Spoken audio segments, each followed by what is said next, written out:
on the programme. We now move over to Europe, where Russia and Ukraine are expected to discuss ceasefire conditions next week in Istanbul, according to the Kremlin. This comes after Moscow proposed a second round of peace talks scheduled for June the 2nd, but Kiev has yet to confirm its participation. Kremlin spokesperson Dmitry Peskov says both sides will bring their own versions of a memorandum to the talks. However, Ukrainian Foreign Minister Andriy Sybiha insists Kiev first wants to see a document outlining Russia's proposals before sending a delegation. Here's what the Ukrainian Foreign Minister had to say. Україна за результатами попередньої зустрічі в Стамбулі вже передала російській стороні своє бачення подальших кроків, своє бачення щодо подальших наших мирних зусиль, зокрема щодо параметрів майбутнього перемир'я. Ми чекаємо теж від російської сторони меморандум, як це було анонсовано. Ми чекаємо його завчасно, для того, щоб наступна зустріч, яка планується, була субстантивною і предметною. Важливо отримати завчасно документ для того, щоб делегація, яка відбуде, мала повноваження для обговорення відповідних позицій. Дякую. Offering to host a high-level meeting between President Putin, Zelensky, Trump and Erdogan, but the Kremlin has, however, dismissed that invitation and said that Putin would only consider a summit if negotiations with Kiev make progress. Here's what the Turkish minister had to say. Daha sonraki belki aşamada bir liderler toplantısının gerçekleşmesi özellikle uzun süreli bir ateşkesin hayata geçmesi için çok iyi olur diye değerlendiriyorum açıkçası. Sayın Erdoğan'ın ev sahipliğinde, Sayın Trump'ın, Sayın Putin'in ve Sayın Zelenski'nin bu dört liderin bir araya gelmesiyle İstanbul'da birincisi, ikincisi yapılan görüşmelerin aslında taşlanması mümkün olabilir diye değerlendiriyoruz. Meanwhile, Russian troops claim to have captured the settlement of Kindrashvika in Ukraine's northeastern Kharkiv region, according to the Kremlin's defense ministry. This comes after Russian drones struck the Ukrainian border town of Izmail overnight, a port along the Danube River that borders NATO member Romania. Donald Trump's envoy to Ukraine, Keith Kellogg, stated that Russia's concerns over NATO's eastward expansion are valid, adding that the US does not support Ukraine joining the military alliance. The Kremlin welcomed the remarks, stating that it was glad President Putin's messages were being heard in Washington. We're now joined by Ilona Linart, who is a Russian journalist, and she's located in the Russian capital of Moscow. Thank you very much for joining us, Ilona. The Kremlin expects Russia and Ukraine to discuss ceasefire conditions in Istanbul. However, are you positive about the execution of this meeting? Do you think it's going to go to plan? Well, yeah, first of all, thank you for the invitation. And yes, as you said, I'm a Russian journalist and news anchor, but I will speak about the situation today as a maximum neutral observer.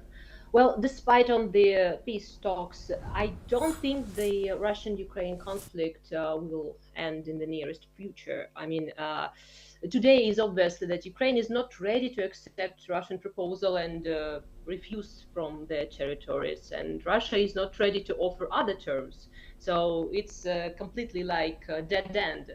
Well, the best scenario we might count on is withdrawal conflict to the latent phase with no obvious civil victims.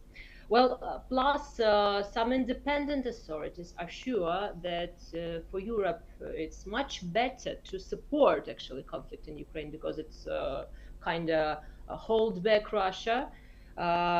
We might hear many times like NATO countries says that they should be better prepared for the future war with Russia, so we can't regret this version, unfortunately.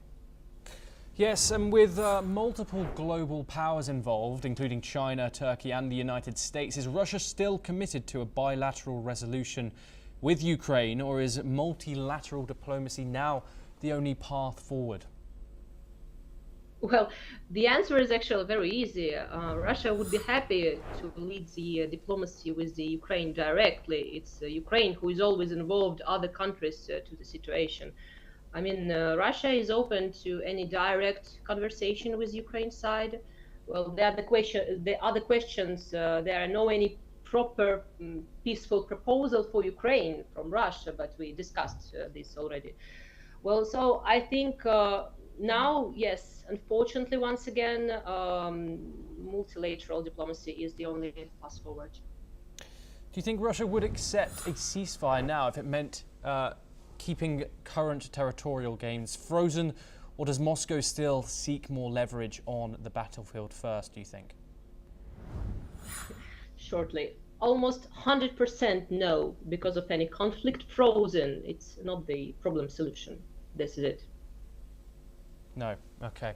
What would a ceasefire on US-backed terms look like from Russia's point of view? A military pause or a strategic loss? Mm-hmm. Well, I knew you were going to ask this, but well, first, American terms, from what we know, don't satisfy nor Russia neither Ukraine. Well, yes, so it would be more about frozen conflict again, where US plays a major role like the peacemaker, and it means able to control the situation and dictate terms. I mean, don't understand me wrong, okay? I think any war is a huge tragedy, and I wish to stop it as soon as possible with any possible ways. But this solution is not really a solution. It's just like delaying the conflict. Ilona, which of Vladimir Putin's actions mean that he is committed to stopping this war? We obviously saw it was possible that there could have been a direct meeting with President Zelensky and President Putin. We then saw Vladimir Putin not show up, or supposedly not show up for some matter of another. What evidence is there that Russia is committed to ending this war? Honestly, I can't answer this question because all I know is that Russia always wants to stop the civil victims, but now it seems like it's no chance for this. And all these peaceful negotiations is more like a show up for broadcasters. That's it. Yes. Unfortunately, I mean, understand me wrong. And we have a new date for these new direct talks, a second round of direct talks in Ankara, Turkey. Do you think the Kremlin still trusts in Turkey's neutrality, or has Erdogan's NATO alignment complicated that, do you think? No. Well, Turkey many times had been discredited itself. In times of grain deal, Turkey instead of grain shipped weapons to Ukraine, right? And President Erdogan tries sit on two chairs. So on the one hand, Erdogan tries to play like a saver role to the Ukraine-Russian conflict, and from the other, Turkey continued to support Ukraine with weapons. What I understand I understand the loss. It's understandable, but don't try to convince Russia with eternal friendship then. I mean, this is the sort of situation where you have to choose the side.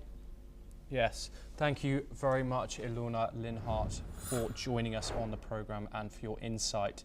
We now move over to the Indo-Pacific.